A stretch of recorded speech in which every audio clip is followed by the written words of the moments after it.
Hey everybody, welcome to my garage and welcome to season 5 episode 10.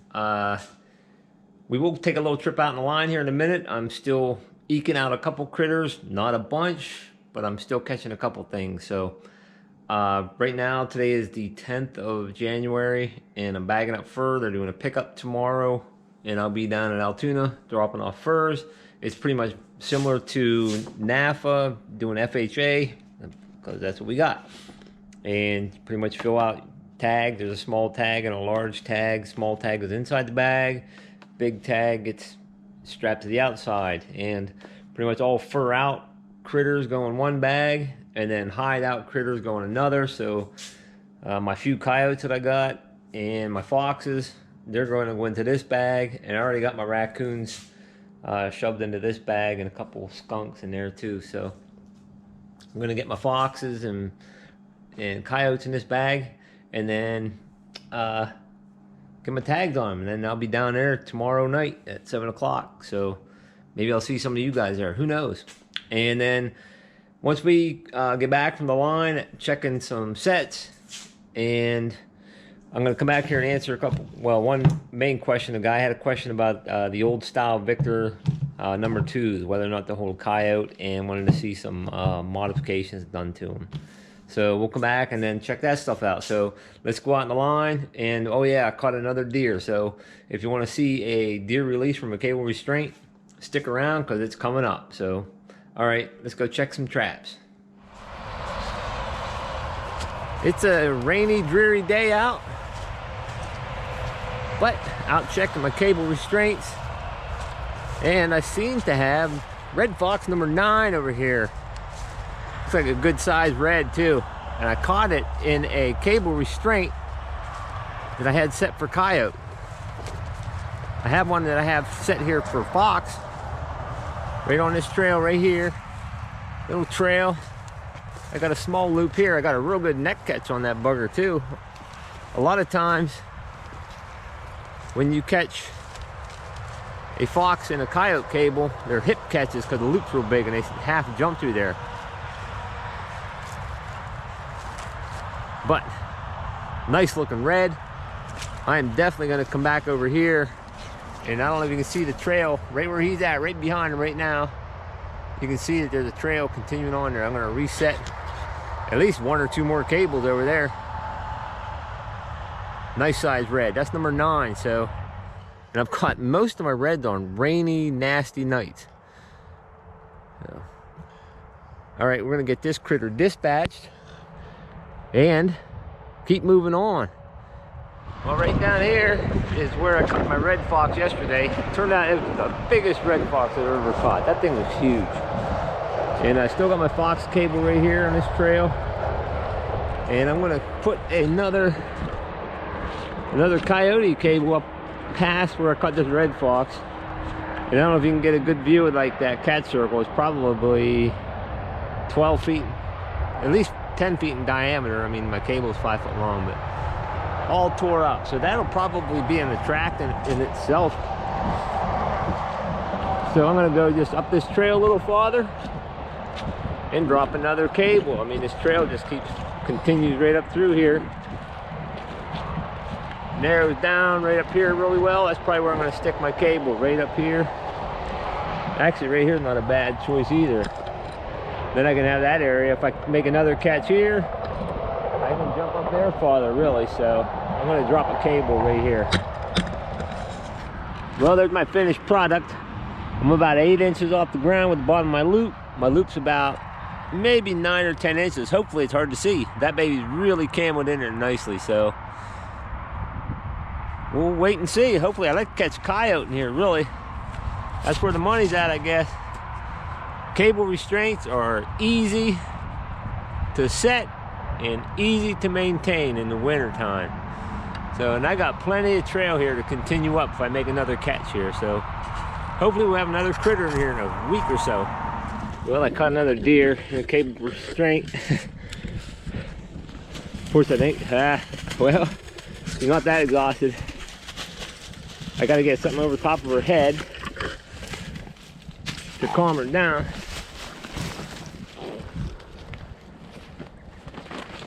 Then I can cut the cable.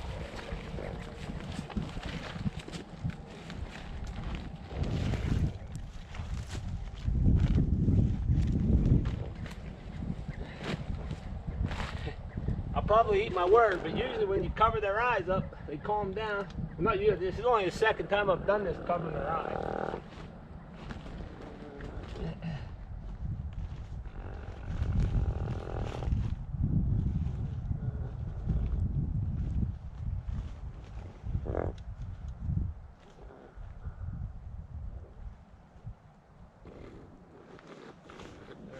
Okay. There it is.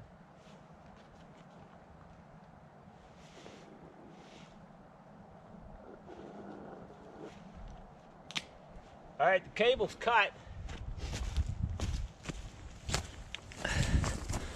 I guess you can still see it. That's great. The cable's cut. I'm going to readjust the camera a little bit here. Hopefully get her up and get her on her way. She's still just sort of paralyzed right there. All right, girl, go. Go, get out of here.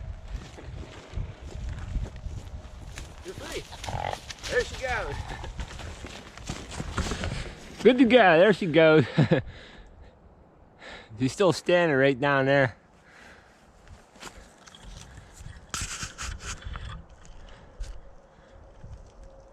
Not my target species, trust me. All the deer that I've caught in the coyote cables, just real small doe. Well, yesterday I released a deer right over there, and I guess I'm starting to learn, like, most of the deer I caught, they're probably about 40, 50 pounders. They're just little small does. They're about the same size of a coyote. And like this farm field here, I got a farm field, and there's not enough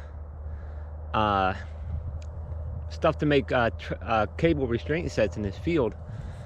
But what I end up doing is setting a lot the trails that go in and out of the field. And I guess the deer use them too, and the small deer end up getting caught up in those cable restraints. But on up along here farther today, I was checking my binoculars, and I spotted something standing up here. And it's not a deer this morning.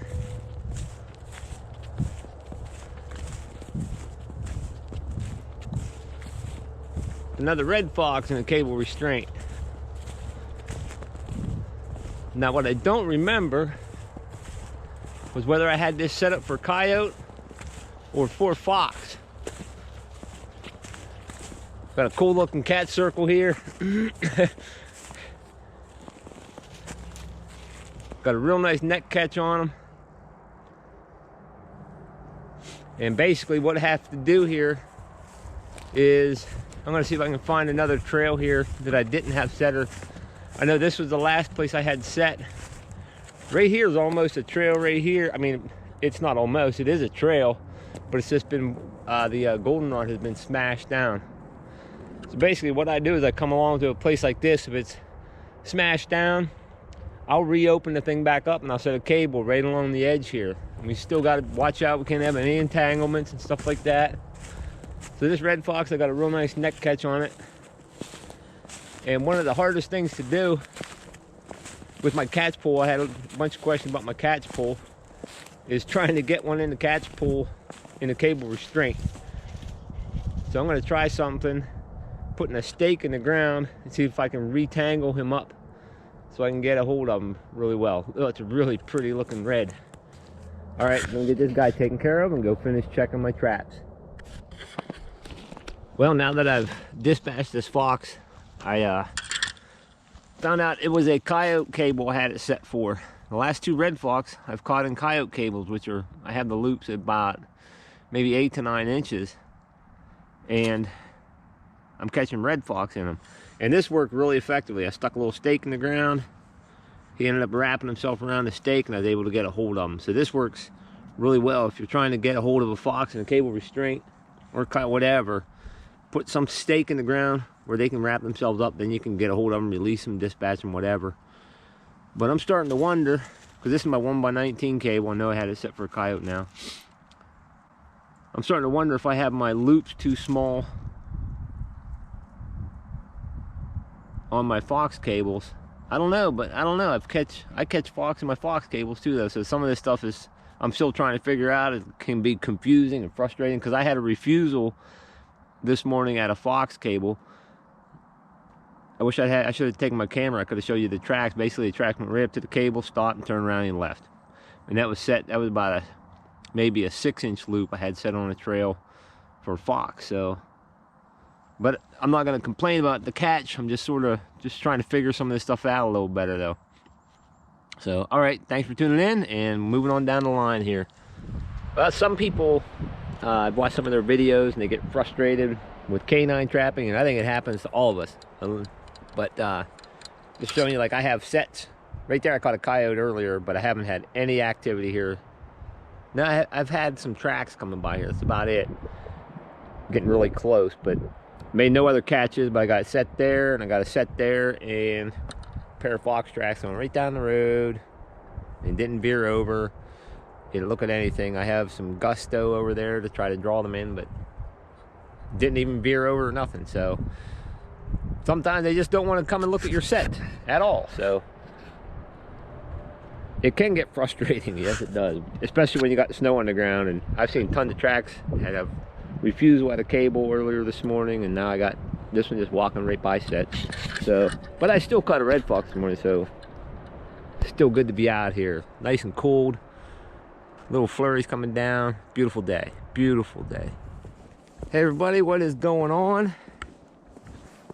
It is the 10th of January, and I just out checking a couple cable restraints I got set back here. I basically had 3 cables that I had set up here. I'm going to show you another location. I caught a cat, a house cat, just to the left of that gray fox where it's moving up there.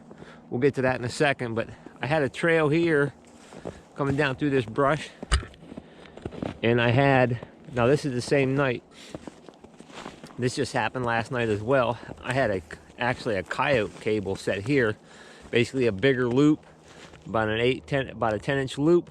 Had something here, not for a long time, a little scuffle mark here, and got gray fox hair. Trying to hold all kinds of equipment here. Got gray fox hair right here. So I had a gray fox in this cable as well last night. And I'm not sure, I'm looking right there at the tracks, right there. Gray fox tracks right there. He came up this way, or she. But now I'm assuming this was a pair, because I really doubt that this one was in this cable and then stuck around long enough to get caught in that cable. So I probably had potential for a double here, but it just didn't work out. And I just had there's just a slight trail along this wood line here.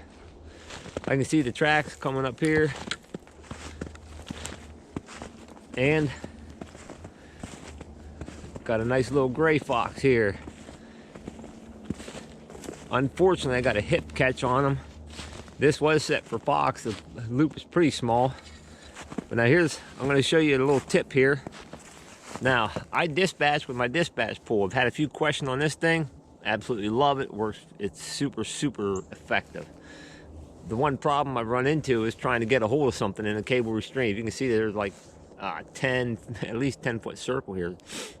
So what I'm going to do, I'm going to take my stake here, my stake driver. I'm going to push it in the ground, and then I'll chase the critter around. He'll get wrapped up on here. This would be effective even if you wanted to release an animal. They can be tough to get a hold of in a cable restraint. So I'm going to put this in the ground. Hopefully he'll get wrapped up on it, and then I'll be able to get a hold of him. There we go.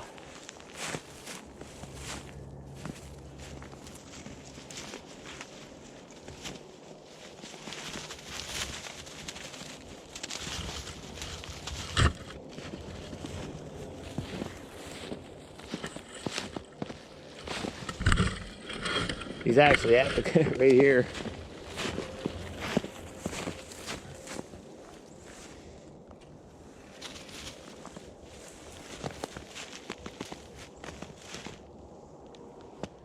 He almost had that 7x7 cable chewed off a gray fox.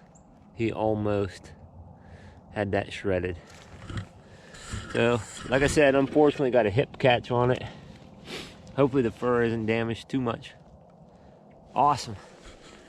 Awesome. Yep, almost had a double, I think. I was very close. I had another cable right here. This trail is still getting pounded though. I can't set like, I mean, if we could do entanglements, I could set right in there and probably catch something all day long, but we got to stay out here. I caught a cat. I had a set out here and caught a house cat, and it destroyed the area, so just can't set in there. Nice little trail though in there. All right, I hope you enjoyed the time out there. Like I said, I'm not catching a ton of stuff, but still picking up a couple fox and stuff here and there, and missing a couple fox and coyotes. So on to the one question the guy had, and I answered it the best I could, and I told him I'd show him a quick video of this. This is an old style Victor number 2. He asked, would that hold a coyote? And it pretty much anything will hold a coyote. A guy I know, he told me he caught a coyote in a number 11 double long spring, which is basically a number 1 with two springs on it. So, but then he asked, is there any modifications that can be done? Probably the easiest mod you can do is throwing 4 coils on it. I mean, most of the traps have an extra little extension on the pin here, and you can drop 2 extra smaller coils on the outside here. Give it a little more speed and a little more power, especially these older Victors. And you can do that without disassembling the trap. If you want to disassemble the trap, which isn't that hard on these really, you could put new music wire springs on here, and that would speed it up as well. So, but this is a lot easier throwing the 4 coils on. But this trap, these were laminated on the outside, add some extra rigidity here. And also, for coyotes, them buggers can pull hard. And these are bubble tip, where the jaw goes through.